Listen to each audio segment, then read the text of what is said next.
Hi, everybody. It's Matt from Discover College Soccer. I hope you're enjoying the podcast, whether that's on YouTube or your favorite podcast platform. Don't forget to hit the subscribe button. I also wanted to let you know about the Discover College Soccer Study Table. This is our brand new online portal that is complete with a 14-part online course giving you all of the ins and outs of the college soccer recruiting process. There's also a wealth of resources such as checklists, templates. There's the spreadsheets that have every soccer program in the country, along with their coaches, their contact information, their social media information, some basic stats about the school, and more. Plus, there's an online community where you can ask your questions, share your wins, your losses, any questions that you may have around the college soccer recruiting process. It's all there at the Discover College Soccer study table that you can find at discovercollegesoccer.com/study table, and hopefully we will see you there. Hi, everybody. Welcome to Discover College Soccer. Today, I'm lucky enough to be joined by Coach Robinson from the Wittenberg women's team in Ohio. Welcome, Coach. Thank you. Thanks for being here. We got that Central Ohio connection, which I love. But let's talk a little bit about recruiting. You know, we're here, January, hotbed of showcase season. Um, as a Division III school, kind of give me an idea of the timeline that you're under right now. Is the class of 24s pretty much over? Are you looking at 25s? What is your normal kind of timeline that you see in a recruiting class? Yeah, so I think this year we're still seeing a little bit of the like results of COVID in that current seniors, I think, aren't quite as far along in the process as typically I've seen in my years of coaching Division III. By now, typically we have our class complete. We're done. We're moving on to 2025, looking at that junior class. This year, we're in a little bit of a different boat. We have some offers out. We're waiting for some kids to decide. Some of that was slowed down because we didn't figure out what the FAFSA was going to do from the government. So obviously, we don't have any control over that. So being a Division III school, obviously tuition is, a concern for families. And so that slowed things down a little bit where people are kind of waiting to see, what do they qualify for? What does the financial piece look like? And then, we've got a couple of kids that got injured during high school season that we're still talking to that, are kind of in a tough spot right now. So we've got offers out. We're waiting. We thought we were going to have a couple fifth years come back and use their COVID year. This week, actually, one of them decided to step away. Another's still trying to kind of dabble in, okay, how do I make this work? Do I do grad school? What are my options? So that's kind of changed things a little bit. I think by this time next year, I think the Division III kind of recruiting cycle will kind of level back out. I think typically female high school athletes tend to make their decisions a little quicker. I think a lot of that is they just want to be done with it. We've already got our first 2025 commit. She called me on New Year's Day. Great way to start 2024. So we're hoping to, kind of get that class rolling. I've always coached club too, so this is the first spring that I'm not. So it'll open up, a lot more time and energy and effort that can go towards recruiting. So I'm excited for that part. You mentioned one thing and that I haven't asked any other coaches before. So since you mentioned you're going to get to be the guinea pig here. When it comes to kids who get hurt, right? And girls, especially ACL tears, happen unfortunately more often than not. And it could be something simple like an ankle sprain, could be something more serious. How do you as a coach kind of factor in injuries when they happen, how severe and how much you're looking at in terms of offering spots? How does that look? What does that look like from your perspective? So I've been on kind of, I think it's a spectrum, obviously. I think that, there's the kid that maybe you were already recruiting who gets injured and you already know what they can offer and what the level they're going to bring is or what kind of piece to the culture they're going to be and what kind of kid they are and those kinds of things.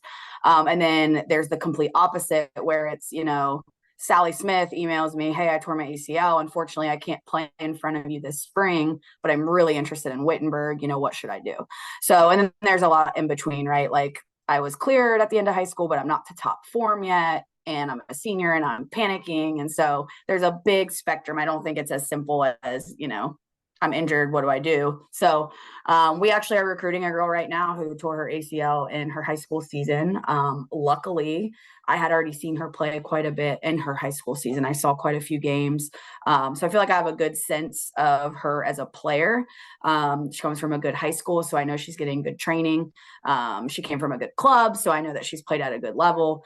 And then I've got girls on my current roster at Wit and kids that I'm recruiting that know her. So it's able, like, networking and, kind of doing some digging on my end to figure out, what kind of player, person, right? Like, is she good for the culture? Is she going to work really hard to get back, or is she going to be kind of okay being injured and just wants to kind of be on the team? And so, that's something that in recruiting in general we talk about. What will be your role within our program? So sometimes that conversation can be tough with a kid coming back from injury, because quite frankly, you don't know how they're going to bounce back. Are they going to be, back to who they were? Are they going to come back stronger? Are they going to really struggle? So we just try to be really transparent in that process. And the reality is, everybody, whether I could have 4 ACLs and they're all going to respond differently. Yeah. In fact, in our last 2 classes, so I have a current sophomore and a current freshman who both tore their ACLs during high school season, but both play a really big role for us. So they were kind of on that positive side of things. I've also seen kids try to come back and their bodies just don't respond. So it's just one of those things you just don't know. So we just talked to them about, working closely with our athletic training staff, our team physicians, trying to lay that groundwork so they understand, if you choose Wittenberg, this is what that looks like. And I think that's something too that a lot of kids don't consider is your physician may clear you, but our physician at Wittenberg may say, okay, hold on, let's retest and make sure everything's looking right before we say, okay, you're good to go. And that can be frustrating, and it adds a layer of, the recovery process that a lot of kids don't think about. And it's not always the case. Sometimes it's like, oh, okay, everything looks great, ready to go. But sometimes there is that kind of extra layer that can be, I've torn both ACLs, so I know the drill. Luckily for me, or unluckily, I don't really know how to phrase it. They were both kind of playing adult soccer, so I was already through my college career. So I didn't have to experience missing a season, but I do know that physical and mental kind of battle that it can take on. So Yeah. Happened to my wife a couple years ago playing adult league too, so I hear you. Well, yeah. let's move on to happier topics. In terms of, you know, e- events, places you like to go watch players, you mentioned high school games. What are some of the big, like, club tournaments that are kind of must hit, your must hit list, and what does that look like? Yeah, so I'm really fortunate that I actually live in Central Ohio. So I commute out to Springfield for work, and it makes the recruiting, especially during our fall season, during the high school season, pretty easy. My assistant coach lives in Fairborn, so he can hit a lot of the Dayton and Cincinnati area games. Not ideal when we're in our busy season and we have a lot to do, but we try our best to get out to that stuff, because in the spring season we can't be everywhere. So we know there's a lot of events. We do prioritize anymore, it seems like, especially with the development of the ECNL Regional League. We attend a lot of the ECNL Regional League and ECNL events. I coached for Ohio Premier for the last 9 years, and I'm still involved with the club, but not coaching anymore. So I'm really familiar with that level. And so a lot of our players end up coming out of those events, or, lucky for me, again, being in the Ohio Valley area, we can watch a lot of the Ohio Valley teams. We do get a lot of Midwest kids. We really don't have to go far. We could honestly probably have a roster fully Ohio kids, which is what the majority of our roster is. And be really good, because there's a lot of really good soccer in Columbus, Cincinnati, Dayton, especially. So, but the events that we typically hit, we're talking about going back to the ECNL Florida event. It looks like a lot of the Ohio teams are going to be headed out there, which seems, silly. It's like go all the way to Florida to watch Ohio teams, but sometimes it's easier to see everyone in one place. We always hit Blue Chip, Crossroads, those big events in the Midwest. I know Racing Louisville is having an event, actually not this coming weekend, but I think it's the weekend after, maybe 2 weeks after. So I'll be heading out there. My assistant coach coaches for Ohio Galaxy, so he's hitting a lot of the Elite 64 national PRO events because he's already there. So we're kind of able to spread our wings and hit a lot, which is great. But we'll try to, like, kind of hit the ground running, especially February through pretty much May into June, even, if we can get to the playoffs and all the different locations. Okay. What about ID camps? Do you guys host your own? Do your staff work camps? How important are they in your overall recruiting process? So I love ID camps. I think they're fantastic. I think it's a great tool. I know a lot, speaking as a former club coach, I know that kids have a lot of options. And so it's hard to navigate that of, okay, what ID camps do I attend? Which ones do I kind of like, you know, put to the back burner? Which ones are like, I'm not interested in that school, I'm not going to, waste my time, money, whatever. A lot of big schools do it for recruiting purposes, and a lot of big schools do it for like making money. So I know like navigating that can be really difficult. As a Division 3 coach, I love an ID camp at Wittenberg. I think it's a great way to get kids on campus. We have state of the art facilities that were just renovated or added in the last 3-4 years. We have an indoor turf field, which is really rare at the Division 3 level. So especially in December and in March, we get to host it in there, and we don't have to worry about 4 inches of snow on a random Saturday in Ohio. So we have the ability to get them on campus, to see things, to talk with them, to work with them directly. For me specifically, I like to put them through a training session similar to what we would put our team through, and then being able to see how players react to the coaching points. If I'm giving you specific instructions, are you understanding what I'm asking? Are you able to kind of adjust things quickly? Is it going to take some time? That'll give us a sense of potentially, if we were to recruit this player, where do they fall in the depth chart? How long would it maybe take them to get on the same page with our style, or our coaching philosophy, and those kinds of things? So I think they're wonderful. I do think it can be tricky because, like I said, there's so many. Kids are told, make this giant list of 25 schools, 40 schools that you like. You can't go to ID camps at all of them. So I always encourage kids, like, make sure you have a somewhat interest, like do some research before you attend these camps. Make sure they have the major you want, or it's in an area that you're interested in. Maybe you have a teammate that went there that had a really good experience. And just overall, getting your feet wet in that can be awkward, right? Like, you're a recruit, you don't know anyone. If you go by yourself and you're like, oh my gosh, I'm with a group of girls I've never played with before, in front of coaches I've never met before, and our college players are there, so they're like demoing for the group and like interacting with the girls. And if you're a sophomore in high school and a senior in college is there, it can be intimidating. But I think I always encourage kids, do it with a teammate if you can, if that makes you feel better. Or if you have a club coach that is a college coach, go to their ID camp, because you will feel a little more comfortable and kind of see what that's like. Yeah, great advice. Well, let's talk a little bit more about the school. There might be some folks out there not familiar with Wittenberg. You've been there a few years now. Kind of give me some of the greatest hits, right? What are some things about Wittenberg that you find are awesome? Maybe some things we wouldn't even know just by going through the website. Okay, yeah. So Wittenberg, first and foremost, is a liberal arts private education. So you're getting, from an academic standpoint, we offer a ton of majors. Majority of my team anymore seems like they're science-based. We have a lot of biology, exercise science, nursing, but we have everything. We have education majors. Our education program offers a licensure that a lot of other schools don't take the time to work through with students. So if someone comes to Wittenberg and does the education route, they're actually graduating with an additional licensure certification. Our science programs are fantastic. We have a great business department. We have an entrepreneurship major, which has been new in the last 4 or 5 years, which has made a really big difference with kids that want to get into marketing or think that maybe they want to run their own business one day. And we very much have a very hands-on sort of learning style. So kids that are in the business major and take entrepreneurship, we actually have 2 student-run businesses on campus. Tiger Fuel, which is a smoothie shop that they sell like energy drinks, they make smoothies, they sell snack bars. They do it out of our concession stand in the athletic building. And then they just created a coffee shop in our library called Sips. And actually, students at Wittenberg run these businesses, and they get to put it on their resume when they're done. So really cool academic opportunities. We are a community service required campus, so you have to do community service before you graduate. The motto of this school is having light we pass on to others. So we're very big on the service side of things. Our teams do things individually. We do things as a department. So a lot of kind of community interaction, which is great.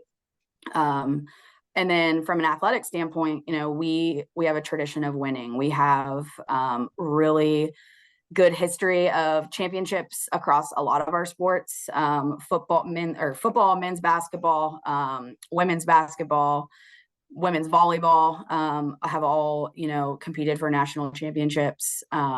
We are always striving to win that conference, tournament, the conference trophy where, it's an all sport trophy. We want to win as many championships as we can and try to bring that back to WIT.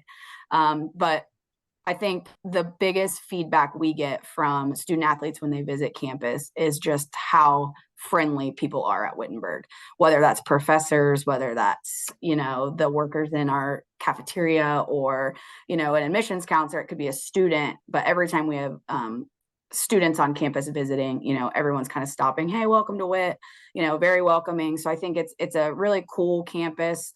It's a Division III school, and I know everyone thinks like, oh, it's small, it's tiny. We have a ton of green space, ton of trees. It is small. You can get where you need to get in a short walk, but it feels pretty spread out. So I think it allows kind of kids that maybe want a bigger school but need a smaller class size or want to compete at a lower level, in the sense of division. Maybe that's a better fit for them.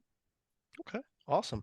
Well, take me back to, let's say you're in conference, middle of the season. What would a typical week look like for a player in terms of classes, meals, practices, game cadence, all that kind of stuff? So at Wittenberg, we try to do a really good job of avoiding missed class time as much as we can. Like I said earlier, we have a ton of science-based majors. We have a ton of girls in labs and things like that. So, or nursing clinicals, so they're off campus. So we try to work around their schedules the best we can. By the time we're getting into conference play, we're talking October. We're really only playing one midweek and one weekend game at that point. So typically we're off on Sundays. We have to give them one day off every 7 days on the calendar. So typically Sundays we're off. Mondays we try to train early because that's like not a lab day. So we can typically try to get out to practice, 4:00, hopefully. I try to sneak in and before those other fall coaches claim that good practice time. We are training, if we play Wednesday, we're training Monday, Tuesday, playing Wednesday, training Thursday, Friday, playing Saturday. We will balance those training sessions how we see fit based on how the group's holding up. If it's, maybe we don't have a midweek game, so we can afford to give them an additional day off to get caught up on rest or schoolwork. Or maybe we're pretty banged up and, that Thursday after our Wednesday game, we need to give them the day off. Or maybe it's a recovery session, those kinds of things. So we try to balance out the best we can. Our players also lift twice a week. Again, typically truly one day of lift, which is going to be a Monday after that day off. And then typically a Thursday is more of a recovery session. We do have a full-time strength staff on our campus, which is really rare at the Division III level. We have an awesome weight room. So our strength coach, it's a matter of sending him a text on the bus ride home after our Wednesday game and, at Denison and saying, hey, it was a pretty physical game. They're pretty beat up. Can you do a recovery session instead of lift tomorrow? Yeah, no problem. Or our athletic trainer will step in and do that stuff. So we try to balance that the best we can, especially around October's midterm time. And again, like our team does really well academically and they're academically driven. So we try to be really mindful as an entire staff, athletic trainer, strength coach, coaching staff in general, of just being mindful of that. They might have 4 tests and a paper due in 10 days, so it's a lot that they could potentially be taking on. So that's where we rely on our leadership on our team to kind of keep us in the loop and keep the pulse of the team. If everyone's like super on edge and really high anxiety, stressed out, that's probably a time maybe we do practice, but it's a goofy day, Yeah. maybe it's juggling ladders and competitions and relays and, making them do silly stuff that makes the coaching staff laugh, but Sometimes we you try got to manage that. Yeah, you gotta have those days sometimes, for everybody's Oh, yeah. sanity. Yeah. Well, let's talk a little bit more about the team. And just a second ago, you mentioned staff. So, what does your staff look like, both soccer staff specifically and other staff that maybe you utilize throughout the athletic department for things? Yeah. So we have, like I said, a full-time strength staff, which is awesome. So each strength coach works with multiple teams. They try to spread it out. Obviously, we have 4 full-time staff members, and then they have interns as well. So it could be a student or student athlete who's maybe in the exercise science program that wants to one day be a strength coach. So they may, by their junior, senior year, start getting internship hours in the weight room with the strength coaches. But we have Nate as our strength coach. He's been with us for a few years now. The girls love him. We have a full-time athletic trainer with us. She also covers women's volleyball. So when we travel or we have a game, she's with our team. And then we'll get coverage for the volleyball team if need be. But we always have an athletic trainer with our team, practice and games, whether that's Molly, our athletic trainer, or maybe the men's soccer athletic trainer, Jason, will kind of stick around with us if it's a double header or something like that. Our coaching staff consists of myself. I have a full-time assistant, Austin Blair. Austin joined us in the fall of 2022 as a part-time after my full-time assistant had actually left right before the season started. So that was a little bit of a challenge. But Austin did a great job, and he ended up stepping away from his teaching job and came over full-time last January. So he's been with me for a full year now. And so he's in the office with me every day and helping with all parts of the program. And then we have a goalkeeper coach who's also a high school teacher in the Dublin school system. So that's part of practice times is, when can he get here? And he's actually been at Wittenberg longer than I have. When I got the job, he was already the goalkeeper coach. And I had a lot of friends that knew him and coached with him before. So we've developed a really good relationship. The goalkeepers love him. He pushes them, but he, understands the mental side. So that's it for kind of our, everyday staff. And then, obviously our athletic administrators are involved as well with, team meetings, game coverage. They're at our games. Sometimes our athletic directors standing behind our bench at a game, kind of rooting us on. And then obviously the game day staff as well is pretty heavily involved in getting to know the girls and watching them play and, all that. Yeah, that's great. Well, now to get to you specifically, all right, now I got to give you the hard question as to how would you describe kind of your style of coaching, style of play that you're looking to implement, and maybe just more on the culture of the team? Yeah. So I am incredibly competitive. I think anyone who knows me knows that. That might be a result of growing up with two older brothers who, we used to play barefoot, small goal, soccer in the backyard. My backyard growing up actually was a chain link fence away from the youth soccer fields in Grove City. So Murphy Field was my backyard. So I literally jumped a fence to go to soccer practice, which was very convenient. Had access to full-size goals the whole time. But I'm very competitive. And so I really push my players. I have really high expectations for them. But we try to be really clear about those expectations early on so that, if this is the bar, we don't want to, lower that bar. We want them to meet us where we're at. And once they meet us, we're going to raise it again. So, I think we saw that kind of play out this year. We had a really good conference season. We basically, in the September schedule, I think we had the pieces put together. Our leadership was great. We had girls really bought in. We maybe weren't getting the results that we wanted early on, but they really stayed bought in. And that's part of the team culture that we've really tried to instill in our team. So I think, we like to build out of the back. We like to play possession. We want to, with the purpose to go to goal. I feel like sometimes, I have to be like, okay, it's pretty and you guys are keeping the ball for a long time, but like the point is to go score goals. And I was a forward, so I'm like, shoot the ball, just shoot it. So very, we want to play pretty soccer, but not at the expense of, not getting the results. So from a team culture standpoint, I would say that was when I got hired almost 8 years ago now, which is crazy. That was the biggest thing that I wanted to develop in the program at WIT was the team culture. I think you can have the most talented team in the conference, in the country, but if your team culture isn't good, it's going to be really hard for those players to stay bought in and to continue to do what you need to do to be successful. I've also been a part of teams and coached teams where maybe you don't have the most talented group, but if the culture is really positive, really special things can happen. So we really spend a lot of time, energy, and effort on that side of things. We do a ton of team bonding. We let our leadership group kind of help us kind of plan that and come up with ideas for that stuff so that it doesn't feel like, oh, coach has a stupid idea again, So we try to do fun stuff like I know last spring, kind of in the off season, coming off a tough season, the girls went bowling and coaches stayed out of it. It was kind of like their thing. They wanted to do it. We paid for pizza and drinks and all that for them and paid for the bowling. In our preseason, we typically try to do something. We did like minute to win it games where we put them in teams and they're competing. We have a preseason trophy, which is actually like a really, really old school OAC championship trophy from like the early 80s that I'm like, I don't know what to do with this because we're not even in the OAC anymore.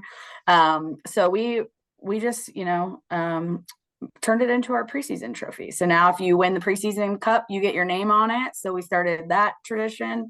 And it's always different each year. One year it was soccer, tennis, a TikTok challenge, of course, a scavenger hunt, like things like that. So we try to do team bonding that isn't just soccer based. I think that's really important as you talk about a positive team culture. Obviously, in a college program, your roster size is much bigger than your typical 22 on a high school team or even 18 on a club team. So balancing all of that and keeping kids invested and feeling important and part of the group is huge.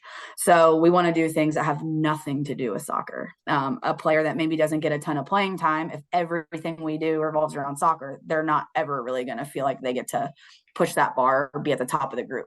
When we start doing we've played code names, which is a game where you have to give like clues and you have to try to problem solve. When we do stuff like that, some of those players that maybe aren't shining on the field are really good at that stuff. And like, what a confidence boost for those kids. So we try to balance that. Our kids they help us a ton, even with our recruiting. When we have recruits on campus, our players are taking them to lunch. They're getting them from point A to point B. They're giving tours of our athletic facilities, showing them the locker room, showing them their dorm rooms. Most campus visits, they show you a dorm room, but it's very generic and there's not really much in it. So our players are, they help us in that stuff. Hey, I really think it would be helpful if she got to see my room because she can see kind of what one actually looks like filled. And maybe if she does come here, she has an idea of how she'll set hers up and things like that. So they're really heavily involved. They're an awesome group. They're fun to be around. So that's huge for us and something that we spend a lot of time and energy in. Great. Well, Coach, you've given us a lot of info. Want to be cognizant of your time. Really appreciate it. So one last question, and that is, if you did have one piece of advice, one nugget of information that you wish every player, parent, family going through this crazy college recruiting process would know, what would that be? I think the biggest thing is there is a right fit for everyone. I think any player who plays soccer right now and is in their high school ages, you can play in college. It's about finding the fit that makes the most sense for you. And what makes the most sense for you doesn't make the most sense for everyone else. So I think a lot of players get sucked into, well, my teammates are going Division I, like Power 5, or my teammates are going to the Big 10, or, those kinds of things. Their path is not your path. So it's about finding what fits you the best. I think a lot of players spend time thinking specifically about the soccer piece and the, shiny lights of, but I want to accomplish this. But cast your net really wide and don't be afraid to, maybe you want to play Division I, check out other levels, talk to other coaches. Don't be quick to blow them off, because really at the end of the day, if a player starts their process and thinks, I want to go D1, maybe it works out great, wonderful. There's also a chance it doesn't work out. And you have to make sure that you're preparing yourself for that and looking at, a bigger scale of schools. And maybe that's still in Division I, but it's different levels of Division I, or maybe you're looking at schools in kind of different divisions. I have a little bit of a different perspective on that. I went Division I and I ended up transferring. So I feel like, I just encourage kids, think about what you want your experience to look like. And that's a hard question to ask yourself. Could I see myself sitting a bench and being happy? Could I see myself coming off the bench and being happy? What if I have to sit till I'm a junior? Would that make me happy? Am I going to want to invest all this time? And I think that's something a lot of kids don't think about. So when you're thinking about the right fit, you have to think about, what do you need to be happy? I went to a small Catholic high school. I went Division I. I didn't play as much as I wanted to. I transferred to Division III and had an awesome experience. So little biased in that I had a really good experience, and so very pro D3. But I think, there is a good fit. You just have to do your homework, and you have to be okay hearing no and just changing your list and continue through the process. Fellow D3 player here, so I'm with you. Well, Coach, really appreciate it. Thank you for your time. And if you are coming to Lakewood Ranch in March, give me a shout because Okay. I'm 3 miles from Premier, and my daughter will be playing there, and I can hook you up with the spots around here. Awesome. Thanks. Thank All you so right, much for having me. thank you. The Discover College Soccer podcast is sponsored by VIO. VIO is the #1 AI camera solution helping players capture college recruitment videos. Check out their new starter and family options by clicking on the link in the description or visit Discover College Soccer to learn more.